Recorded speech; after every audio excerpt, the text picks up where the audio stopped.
WNST, Towson, Baltimore, and Baltimore Positive. We call this weekly wrap the Recon. Don Mohler joins us now. You know, wearing my State Fair shirt. I had a question as to whether I was going to wear the Fadley shirt today, which crab cake and all that. But we had a pretty good time last week before we recon around here over at Catonsville at State Fair. El Guapo's now like rocking over there. We had Lou Winecam on from Franco's, and I've made the bookie famous now.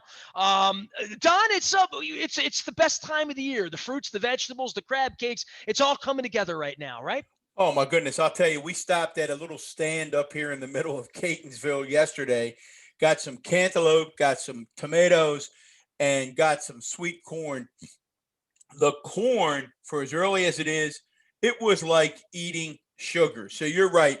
We can eat corn and tomatoes every night starting now up until the fall. So absolutely fantastic. Don, reconning here this week as we get in on, let's see, Memorial Day, right? Crab cake eating. We have the mayor coming on in a couple of weeks. We have Dutch Rupersberger joining us over at Pizza John's. We have things happening around here, but what's on your mind, man? That's what the recon's all about. This is we kick our shoes off and maybe a little politics. Maybe the one thing that I noticed this week: mask and unmask. My wife and I went into Wise Markets the other night. I had Rob Santoni on. Some people have it, some people don't. We're in that weird spot right now where somebody tried to fist bump me the other day, and I'm like, I'm not ready. People got up on me, and I have found, and I almost pulled your wife in on this because you were talking to her off set the other day. I said, pull Linda in. Tell her I know what it feels like to be an introvert for the first time in my life, because there's a social awkwardness going on right now. I think amongst people who are mixed. There have been people out running around like crazy the last 15 months. I mean, I guess I've seen them to some degree, but we all had masks on for a little while, and now we're trying to figure out how to socially undo this at church, at school, at State Fair. I felt really comfortable with you guys last Friday outside.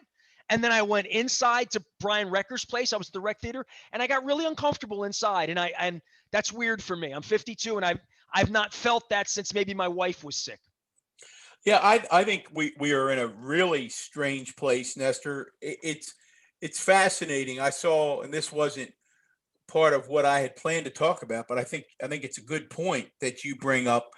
I saw recently reports about how absolute violence, I guess is the only way to describe it, taking place on airplanes now that people are flying again. And of course, makes sense to me that airplanes still have a mask up rule in place. And again, this crowd spurred on by the former president, the former celebrity president, just has the whole idea. The divide in the country is amazing, isn't it? It's remarkable. And the fact that it is over something as simple as putting on a mask. We went to the Giant yesterday, pick up some food, stop by Weis Markets. It just seems easy to put on a mask when you go into the Giant. Most of the folks that are working there are still wearing a mask. When the history of this period is written, it will take people much smarter than me to make sense of what in the world happened to turn mask wearing into such a political debate. Now, I do think, and I saw a doctor interviewed this morning who, very level-headedly said, we really do have to begin to follow the science and open up. And that means, the kids going back to school, kids appear to be, if they get the virus, they don't get it very badly. It doesn't mean there aren't some outliers, but that we have to get comfortable in opening up, taking off masks in certain situations. But I'm like you, Nestor. It does sort of depend on where you are. Like, well, no, hang on. When the rule is no mask, like we literally went into a store right before the thunderstorm in Timonium or Towson on Wednesday. we went in and I had my mask in my backpack, and I'm not an anti-masker. I'm Right. not like, it doesn't matter to me. I'm not the guy that like hates it. I hated it the first 6 months. It fogged my glasses. Then I kind of Right. figured out how to make it work and keep it clean. And I get to smell my breath, whether it's good, bad, or indifferent. I've chewed a lot less gum lately, which is, I guess, my breath's better. But certainly than when my wife was in the hospital, where I smelled my coffee breath every day, sitting in a hospital bed where I did that for weeks on end. So it's not weird to me, but it's also like I like seeing people smile, but I don't want to make them uncomfortable. I walked into the Wise without a mask, which you can do. So certain employees did not have them, certain did. I don't know. Everybody in the store had one. There were only 12 people in the store, but I'm like, well, everybody else has it on. I mean, I'm the only guy in the produce. I'm the only person within 100 feet of me. And I felt like I probably should put the mask on. It was kind of like genuflecting in church or any Yeah. of these symbolic weird things you do, because I'm not sneezing on anything and I'm shot up, and that's why I got shot up, and I'm in the produce stand and there's nobody even to judge me. Like there's nobody even saying, oh, he's not a masker or whatever. And then there's the other side of this, the Republican debate, which I've had on the air this week, which is this is why I got the shots. The fact that I don't have the mask on means I got the shots. And the fact that you don't have the mask on means that you don't have the shots. And if you have the mask on, then I'm stink eyeing thinking, why are you wearing the mask? Because you don't have the shot. So there's no question politics has divided this. And it's such a, our grandparents didn't do this over polio, Don. They didn't argue like this, did they? Well, no, they didn't. And again, we'll be talking later today, actually, with Senator Chris Van Hollen. We'll be trying to talk about these divisions. It's, all the recent polling still shows that, 2/3 of the Republican voters think that Donald Trump was elected president. They believe that because he's promoted that. He's I mean, told it's them really, that. that's an amazing thing. Like, It's pretty just remarkable everything that that would devolve from that into we're not going to investigate an insurrection that was broadcast on live TV, that was started by the sitting president who lost, who pointed down the mall and said, go there. They did. Hell broke out. And 3 months later, Mitch yeah. McConnell wasn't in the building. No, And Mike Pence wasn't being snuck out the back door for his life. Like we it's insane. And like it takes me into a different level of I sure. can't talk about baseball when we witness this happen. It's outrageous. It really is. Oh, it's disturbing. It messes with my psyche. As you know, I'm a pretty positive and upbeat guy. We Every all are. time I see one of those polls, it messes with my psyche. I think it's done long-term damage to the United States, and it's all about one TV host ego, one TV host inability to say he's lost. Now, all of that may change. It looks as if the Manhattan DA is moving rather quickly to some indictments. But the sad thing is, Nestor, I said to Linda last night, I said, just so we know, even if he was indicted on the most serious of crimes, those 2/3 of the Republican voter, and this is what McCarthy, and I've written about it, I've said it on this show many times, that McCarthy and McConnell and the others have calculated, is they can't ruffle the feathers of those 2/3 of Republican voters who say, I'm sticking with Donald Trump regardless. And as I said, it's very Orwellian. It's very reminiscent of Goebbels in the Third Reich, and you hate to make Nazi references, but it is that idea that if you tell the big lie enough, you will get enough people to believe it. And the fact, if you look at that poll further that I was alluding to, where 2/3 of the Republicans don't believe or still believe Donald Trump won the election. Now, overall, close to 70% of the Americans believe that, Joe Biden was fairly elected. Now, that sounds like a big number, but the damage is still clear there in that Donald Trump has convinced 30% of the nation that the election was fraudulent. And this will have long-term implications. I think the real test, if you will, the real proof in the taste of the pudding will be when we don't have the former president out there running? Will Well, one future of the issues here is an indictment that could be coming down the line. I mean, look, he broke a lot of laws.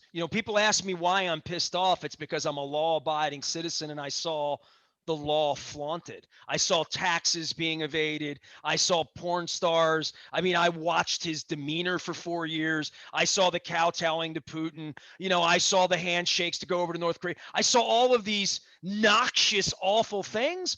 But there's very little doubt that the law was skirted in regard to Trump Hotel, in regard to all sorts of tax considerations of separation of a business and how the government is run.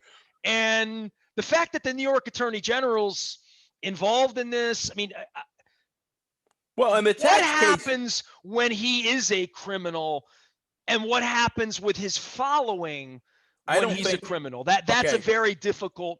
There are people on TV saying, "Well, you can't prosecute him because he's not above the law. He's always oh no, acted above the law, but he's not above the law." And I think there's a point that needs to be made here in that regard. But it's going to be a witch hunt, right? It's a witch hunt. Because that's always because well, that will that's be where it is. yeah, that will be the argument. And again, as I'm telling friends and family, I don't think his indictment will change the national political landscape at all. It may change his ability at the time because he'll be preoccupied to run for president again. But the tax thing, if you follow it, appears to be pretty straightforward, right? It's you took a piece of property and you inflated that property to get a loan. So, for example, I own a big hotel in Florida. The hotel, I say, is worth $100 million. And I go and I'm then go to banks and I say, look, here it is. It's appraised at $100 million. I'd like to take a loan against that equity.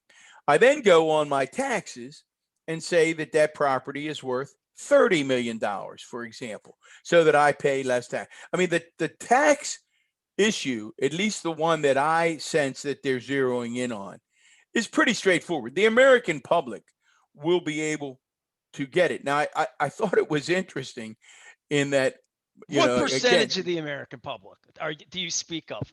I mean, there's a percentage of the oh, I American think that public that 30%. literally Trump could go out and murder someone on Fifth Avenue, per his words, Well, and they wouldn't have seen it. He staged an insurrection, and no one saw it. And those but who did remember, see it have now legitimized it as being, well, they stole the election from them. Of course, they're yeah, pissed and they have guns. but Nestor, remember, and I said this again ad nauseum to folks that listen to Baltimore Positive. That 30% is not new. People have heard me say over and The over. McCarthy era, Joe sure. McCarthy, when he was run out of Hey, how town, about Hitler? Anyone would 30%. tell you in Right. Germany, Hitler had support for sure, So right? so this 30% will be there. The interesting thing, as Linda points out over dinner last night, she said, I don't understand because the 30% are law-abiding people who pay their taxes.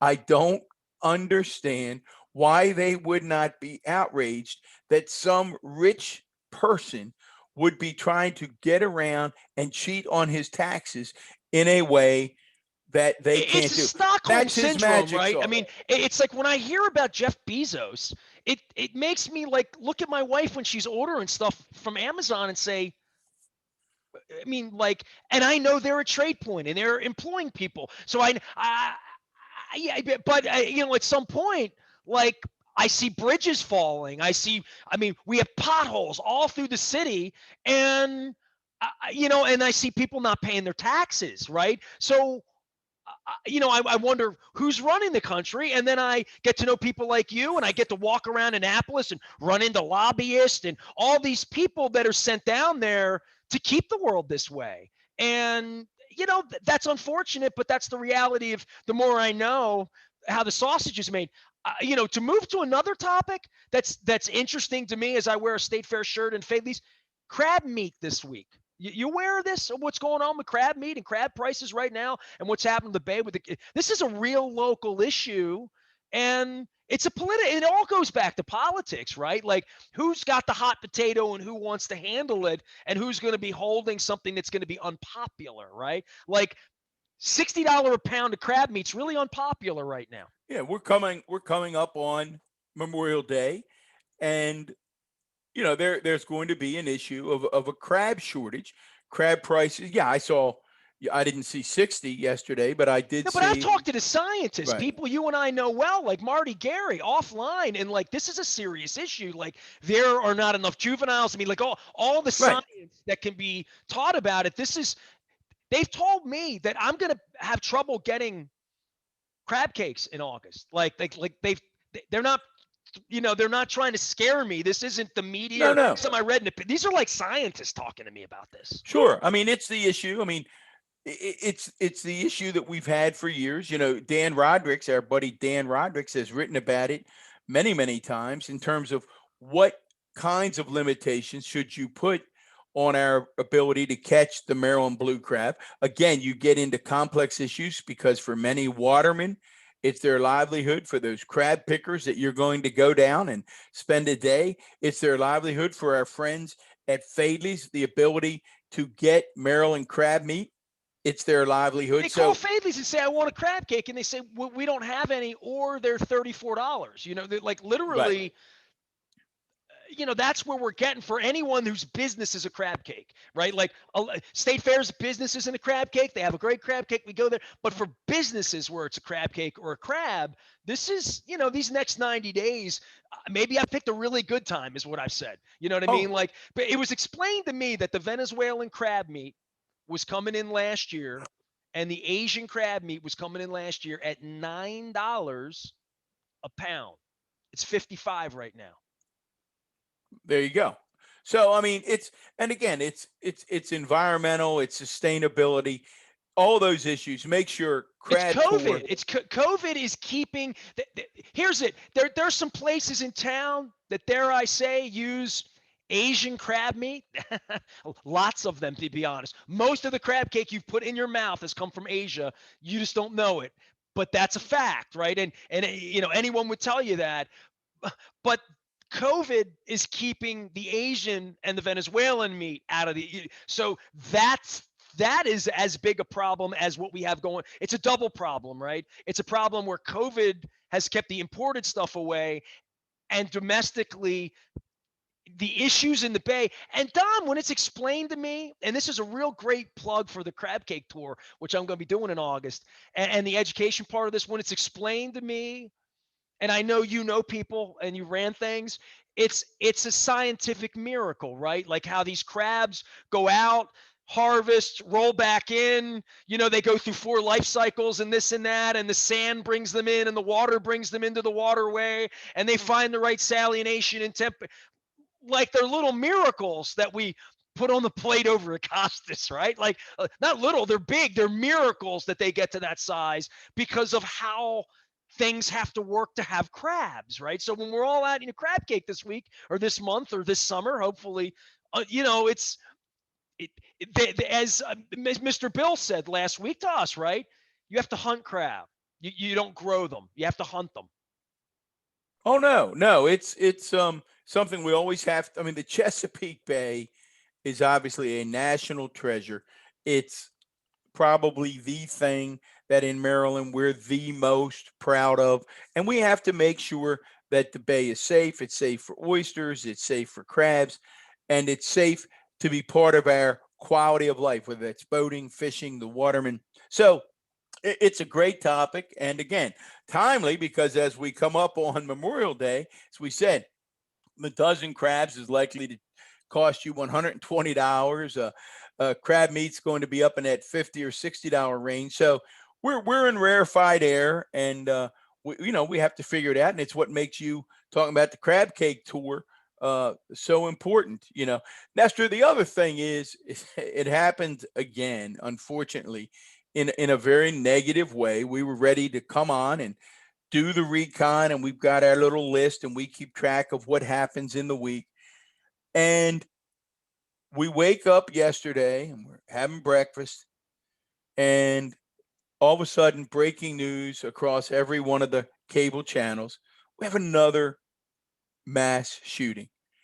And as I posted on social media, I just can't look anymore. We talk Be- every week about it, right? You and me, It and it's really personal to you with Perry Hall, right? I mean, well, it's it a is. different It's level of sure. what you did every day, how you and I met. I mean, when I went to Dundalk High, we never thought anybody coming in there and shooting the place up ever. And my parents never worried about that. I mean, we worried about a fight or something.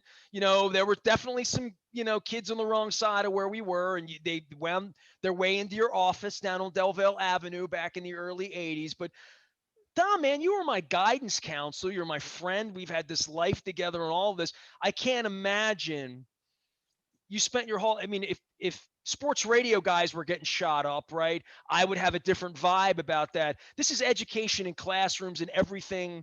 You Well, and your wife every day, your daughter every day that deals with this, teaching children to how to hide under desks. well, yeah, Nestor, it goes back. There's this combination of things that are happening. We talk about the rage on the plains. I mean, people getting in fist fights because they're asked to put a mask on.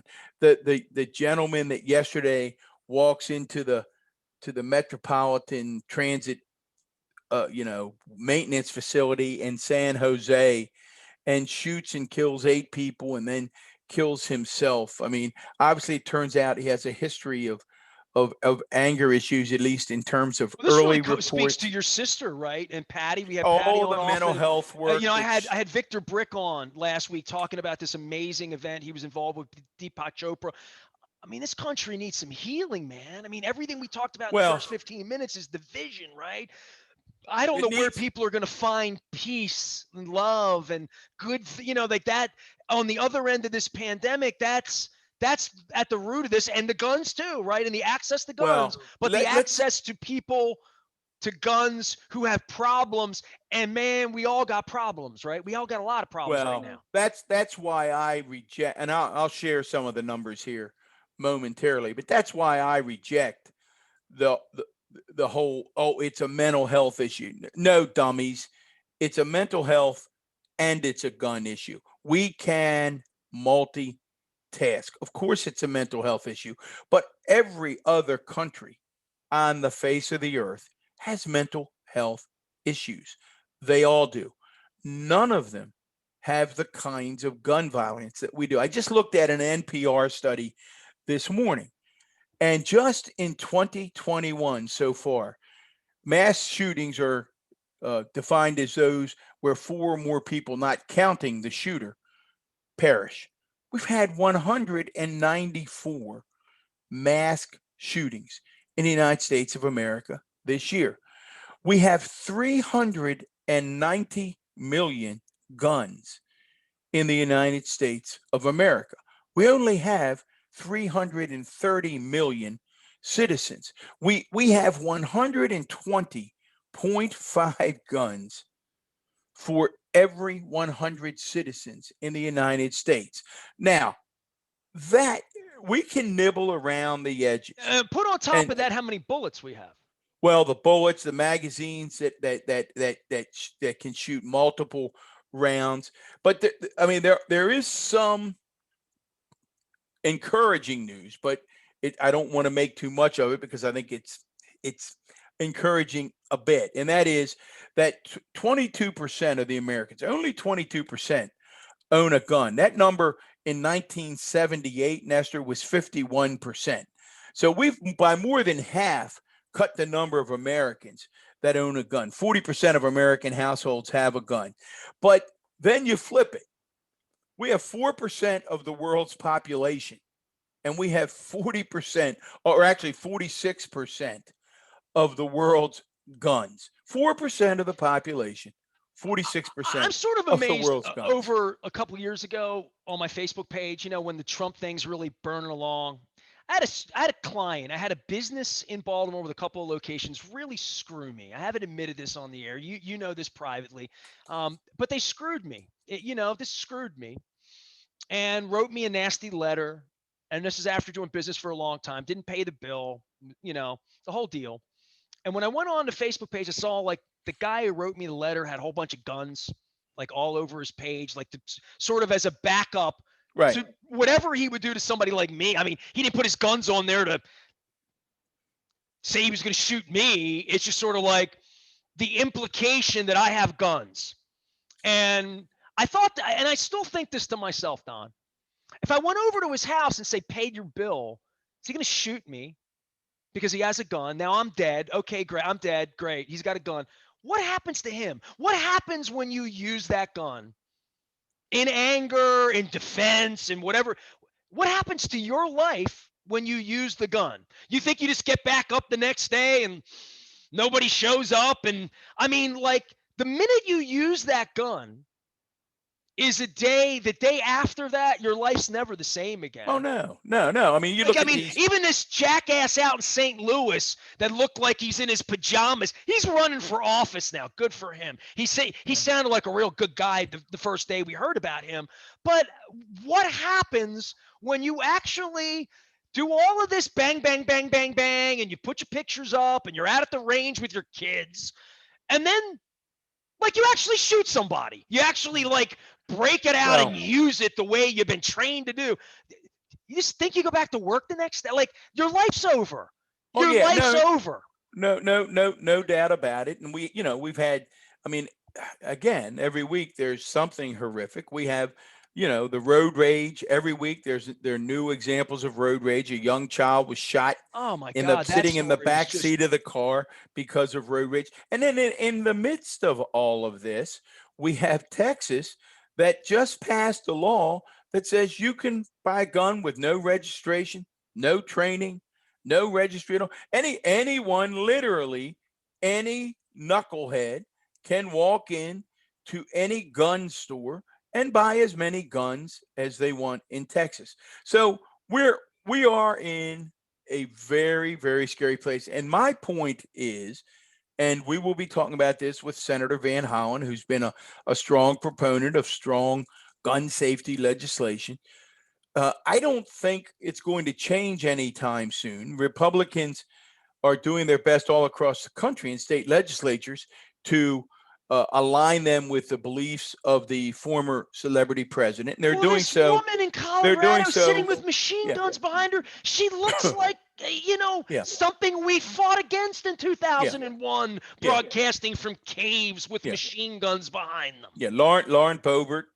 We always joke. Our friend Damien O'Doherty's How do these congresswoman people from Colorado, when I think to Marjorie myself, how do Taylor these Greene. people get elected? And then I think this is attractive to people. How can this possibly be a ticket to your future for your Be, family? How can this be good for our world? well, How? that's you just have raised, and we're going to jump out of here, and we got some other guests that we're going to get to here momentarily. We'll come back next week, and next week let's lead with the Orioles because that thing has taken a right turn. Certainly, Oh, no, I don't the want way to leave you with thought it was going. finish with the Orioles. Don't Yeah, leave with the Orioles. Everybody that goes was a, away. it's a tough. Well, I think we'll talk about it and where we're heading and what this season looks like. I Kind might of be heading tough, to the beach but you without a asked. gun, by the way. Just my gun's out, the sun's out. But yeah. You ask a very good question. You say how does it happen? And I think this is where we end this week, right? I do think that's the question that we have to address somehow as Americans is Margie Q and Lauren Bobart, Paul Gosar. These people, these people are there because at least a plurality of the voters in their districts said we like that, and How we've in the got. world can their text not be subpoenaed from January 5th? How is Well, that they may end up being subpoenaed, but again, none of that. Listen, I think we need that commission. We need to find out what happened. Primarily, we need to find out just so that the intelligence agencies and Well, you the always talk about how security important Nancy agencies. is. This is where Nancy Yeah. Pelosi is Yeah. gonna, this is gonna fall on her desk by Yeah. next week, right? Oh yeah, yeah, no doubt. We'll have a select committee, but it is unfortunate, and the unfortunate part is, again, ad nauseum, the Republicans have calculated that their base is still in the camp of the former guy at Mar-a-Lago, or now perhaps this summer in New Jersey, and all of the crazy is where all of the energy is in the Republican Party. And I'm not sure, Nestor, that in the short term, they are not right, that they're not calculating correctly. I think in the long term, they are not, Well, this but is in the part of the short crab term, cake they tour is going over to the Eastern Shore and finding out whether Michael Steele can get a vote or whether it's going to be Kelly Schultz. Just in our environment where we live, where there are Republicans who will be voting and, getting a coalition to keep Annapolis, right? I mean, we've yeah. talked at length about that we are as purple as the sky behind me. Don, we'll wrap the recon. Don Mohler, former Baltimore County executive, former high school guidance counselor, 1982 Dundalk High School. And hey, when we cutting the cord over at Colgate, man, we did Johnny O. We got Johnny O next month out of Pappas. I will give him a hard time then. How We about will, that? Is we that will, fair we enough? will, we will find that date. You tell him to get the We will, staff finding out what and that. I want a date of approval, man. I got to hold that date. we will do that. And before we get out of here on the recon, I just want to say to everyone out there, please get involved in this issue of gun safety, and to the point where let's have some real discussions about what we do to reduce the number of guns in the United States. I mean, background checks are important. It's insane that we don't have them. Red flag laws, of course we should have them. Makes no sense that we don't have them. Those kinds of things that you would think would pass in about 30 seconds that can't even get through this Republicans in Congress. But we need to do more. We need to have a serious discussion. I think we can protect the Second Amendment, and I also think we can significantly reduce the number of guns on the streets of our country. That's it for me on this week's Recon. There he is, Don Mohler. I am Nestor Aparicio on behalf of all of our sponsors, including our friends at State Fair. Hope you go check out our work out there. We had great conversations last week in Catonsville, sort of setting the stage for community conversations and wise conversations that we're going to be bringing out to the road with Brandon Scott next month, as well as Dutch Rupersberger, and then into the future with all the county executives. Not all, we haven't gotten Calvin Ball yet, but we're going to. Stuart Pittman, as well as Barry Glassman up in Harford County, and getting together with Johnny O as well. We have Chris Van Hollen soon. Ben Cardin's on the agenda. Bill Ferguson's around the corner, and the Crab Cake Tour has begun at Fadley's and at State Fair. I'm Nestor. We are WNST.net, AM 1570, Taos in Baltimore. We never stop talking. Baltimore, positive.